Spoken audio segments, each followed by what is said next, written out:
మంచి నిర్ణయం కాదనే దానికి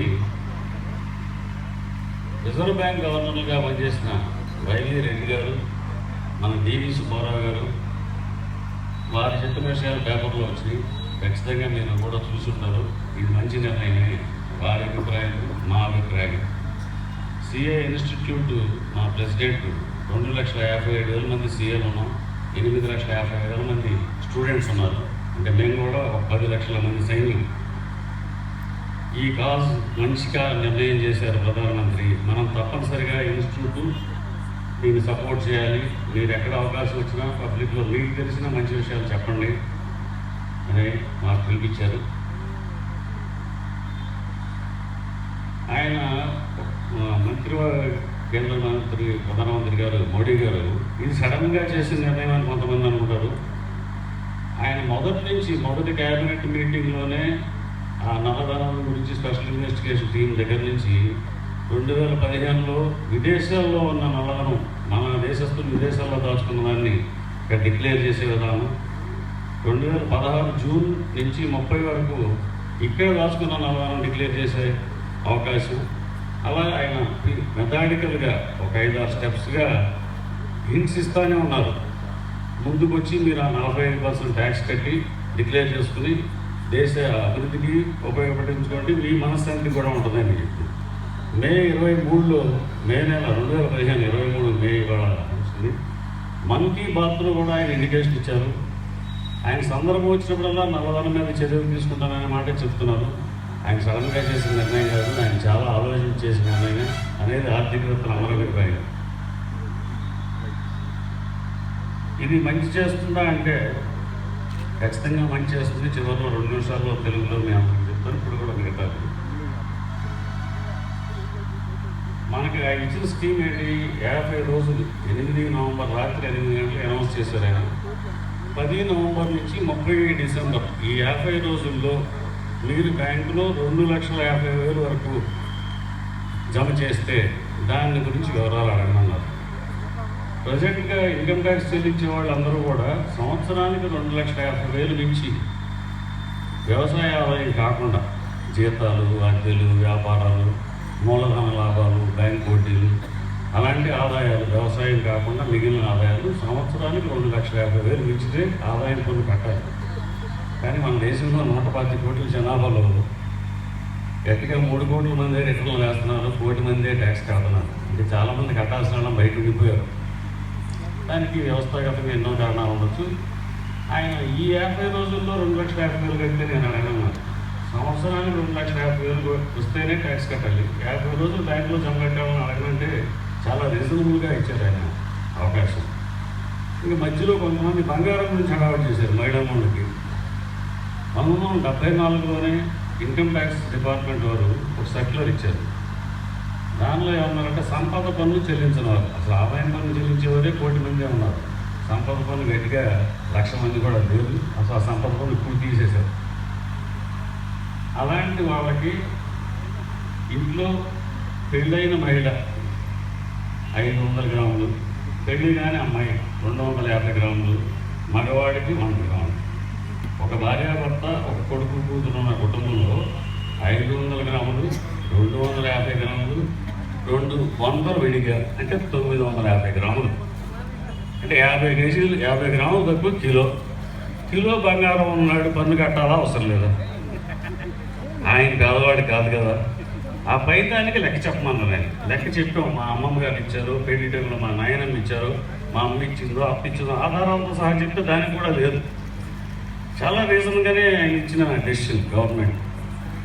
దాన్ని కొంతమంది అబార్థం చేసి మీ ఇంటికి వచ్చేస్తారు, బ్యాంక్ లాకర్ని పోలీసు అయిన పెడతారు, రెవెన్యూ అయిన పెడతారు, బ్యాంక్ లాకర్లో ఉన్న 100 గ్రాములు ఎత్తుకెళ్ళిపోతారు, వ్యవసాయానికి అప్పు తీసుకుంటే మీ గోల్డ్ అనేది తెలిసిపోద్ది. అలా లేనిపోని ప్రచారాలు భయంగా గుర్తు చేశారు. ఇక్కడ పురంధరేశ్వరి అక్కాయి జెమటాలజీ చేశారు. ఆ సర్క్యులర్ కూడా మేడంకి ఇస్తాను. దాంట్లో జ్యువెలరీ గురించి ఒక నిర్ణయం, మాకు డెఫినేషన్ కూడా ఉంది, ఒక నిర్వచనం. It includes pressure stones and semi pressure stones. Madam రాళ్ళు రత్నాల గురించి ఆవిడ చదువుకున్నారు. ఒక మైల్డ్గానే కాకుండా ఆవిడ చదువు చదివిన వ్యక్తిగా రాళ్ళు, రత్నాలు, వజ్రాలు, వైడూర్యాలు అన్నీ కలుగుతున్నాం, 50 గ్రాముల వరకు ఉన్నామని ప్రశ్నించమో అన్నారు. అన్నప్పుడు మామూలు వ్యక్తి ఎందుకు భయపడాలి? ఖచ్చితంగా అవసరం లేదు. ఇంకా నాకు ఇచ్చిన టైం 5 నిమిషాలే, అది పెద్దలు.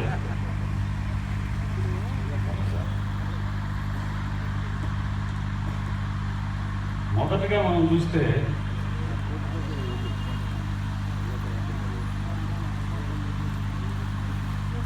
నకిలీ కరెన్సీ చలామణిలో లేకుండా పోయింది. దీని మూలంగా లాభాలు. పక్క దేశం వాళ్ళు మన కరెన్సీ ముద్రిస్తున్నారు. ఇండియాలో మిషన్లు గంటకు 100-1000 ముద్రించే కెపాసిటీ ఉంటే పక్క దేశం వాళ్ళు కావాలని మన కరెన్సీని ముద్రిస్తారు. 150 కెపాసిటీలు పెట్టున్నారు మిషన్లకి. దాని మీద మా సర్కిల్స్లో జోక్ అనుకుంటాం, నరేంద్ర మోడీ గారు సరిపడా ప్రజలకు సప్లై చేయలేకపోతే పాకిస్తాన్ నవాజ్ షరీఫ్ నా దగ్గర ఎక్సెస్ కెపాసిటీ ఉందండి, కొన్ని అందించమంటే కొత్తవి కూడా 2000 ఈ అందిస్తానని చెప్పగలిగే పరిస్థితులు ఆయన ఉన్నాడు. ఆ పక్క దేశం తయారు చేసే నకిలీ దేశం మన దేశంలో వివిధ మార్గాల్లో వస్తూ ఉంది. అది చలమణిలో లేకుండా పోయింది. అలాగే ఈయన సైలెంట్ యుద్ధం చేశారు పక్క దేశంతో. ఆయన కాశ్మీర్లో మాట్లాడితే ఏదో గొడవ ప్రతిరోజు. ఈ నిర్ణయం వెలువడిన తరువాత పాకిస్తాన్లో స్కూల్స్ జరుగుతాయి. అంతకుముందు ఎగ్జామ్స్ కూడా జరిగినవా పాకిస్తాన్లో, కాశ్మీర్ సార్ స్టాండ్ కరెక్టర్ రాజాగారు. సో ఆయన యుద్ధం చేయలే, ఒక నిర్ణయంతో పక్క దేశాన్ని కాళ్ళు చేతులు కట్టేశారు. అట్లాగే రోజు కోట్ల రూపాయల్లో నడిచే హవాలా బంద్ అయింది. మనకి హవాలా కలకటాలో చేపెడితే విజయవాడలో డబ్బులు వస్తాయి హవాలా. దాని బదులు ఇక్కడ ఏదో బంగారానికి అడ్జస్ట్మెంట్ అయ్యింది, కొంతమందికి తెలుసు. అలాంటిది మూతపడిపోయింది. బంగారం అక్రమ రవాణా. మనం డైరెక్ట్గా అమెరికా నుంచి మన పిల్లలు తెస్తే 10% ట్యాక్స్ కట్టాలి, కస్టమ్స్ డ్యూటీ. అది కట్టకుండా అక్రమ రవాణా. మనం విమానాశ్రయాల్లో తనిఖీ చేసే వాళ్ళ దగ్గర కేజీ దొరికింది, ఎవరి దగ్గర 2 కేజీ దొరికిందన్నాం. బోర్డుకు గాడీల మీద కూడా తీసుకొచ్చే ఏర్పాట్లు ఇవి చాలా ఉన్నాయి. మాదక ద్రవ్యాల దిగుమతి అది ఒక పెద్ద విషవలయం. దానికి పిల్లలు కొంతమంది బలైపోతూ ఉన్నారు. ఆ మాదక ద్రవ్యాల రవాణాకి అడ్డుకట్టబడింది, దాని దిగుమతి ఆగిపోయింది. టెర్రరిస్ట్ కార్యకలాపాలు ఖచ్చితంగా జమ్మూ కాశ్మీర్ మిగతా ప్రాంతాల్లో కూడా ప్రశాంతంగా ఉంది. అలాగే నక్సలిజం నడువిరిగింది. పేపర్లో కూడా చూసాం. నక్సలైట్ల దగ్గర కూడా డబ్బు ఉందని కొట్టు పేదవాళ్ళకి కట్టమనే సిద్ధాంతం ఉన్నవాళ్ళు కూడా 6-7 వేల కోట్లు డబ్బుల్లో దాచారని, మరి వాళ్ళ గారు కూడా వాళ్ళ డబ్బులని ఆ డబ్బులో ఉంటాయి. లక్షల కోట్లు బ్యాంకుల్లో జమ అయ్యాయి. ఈ 1,00,000 కోట్లు బ్యాంకుల్లో జమ అయితే ఏమిటి మనకు లాభం? ఖచ్చితంగా బ్యాంక్ ఏం చేస్తుంది? వడ్డీ రేట్లు తగ్గించడం మొదలెట్టారు. సో మీకు ఇప్పటి వరకు 10% పైన ఇంటి నిర్మాణానికి లోను, అయితే వెహికల్ కూడా లోన్ ఉంటే ఇంకా పర్సంటేజ్ తగ్గి 9-8% వస్తుంది. సో అది ప్రజలందరికీ ఉపయోగమే. డబ్బులు ఉన్నాయనికి లేనాయని కూడా చౌక వడ్డీ రేటుతో రుణాలు వస్తాయి. వ్యాపారాలకు కావాల్సినంత లోన్ ఇస్తారు. అంతకుముందు ఈ ₹1,00,000 ఇస్తామంటే ఈ సంవత్సరం కావాలంటే 10 లక్షలు పెంచిస్తామయ్యా, మీకు అవసరం ఉంటే వాడుకోంటారు. అప్పుడు వ్యాపారాలకు కూడా కొంత ఊతం వస్తుంది, అది లాభం. రాజకీయాల్లో కూడా డబ్బు ప్రభావం తగ్గి నిజాయితీగా నాయకత్వం వస్తుంది. బిల్లు లేకుండా జరిగే వ్యాపారం. సో వాటన్నిటి కూడా బిల్లు ద్వారా జరగడంతో గవర్నమెంట్కి ట్యాక్స్ ఆదాయం పెరిగి ప్రజలకు సంక్షేమ కార్యక్రమాలు చేయగలుగుతారు. రియల్ ఎస్టేట్ దగ్గర ధరలు తగ్గుతాయి. ఇప్పుడు చిన్న టౌన్లో కూడా సొంతంగా చిన్న స్థలం కొనుక్కుని ఇల్లు కట్టుకోవడం అనేది సామాన్య మానవుడు కాదు, బ్యాంకు ఉద్యోగస్తుల వాళ్ళు కూడా కాని పరిస్థితులు మన రేట్లు పెరిగిపోయింది. ఆ రేటు 20%-30% తగ్గుతాయని మనకు ఆల్రెడీ చూస్తున్నాం. అది లాభం. అలాగే ఒక ఆఫీసులో లంచం అడిగారు.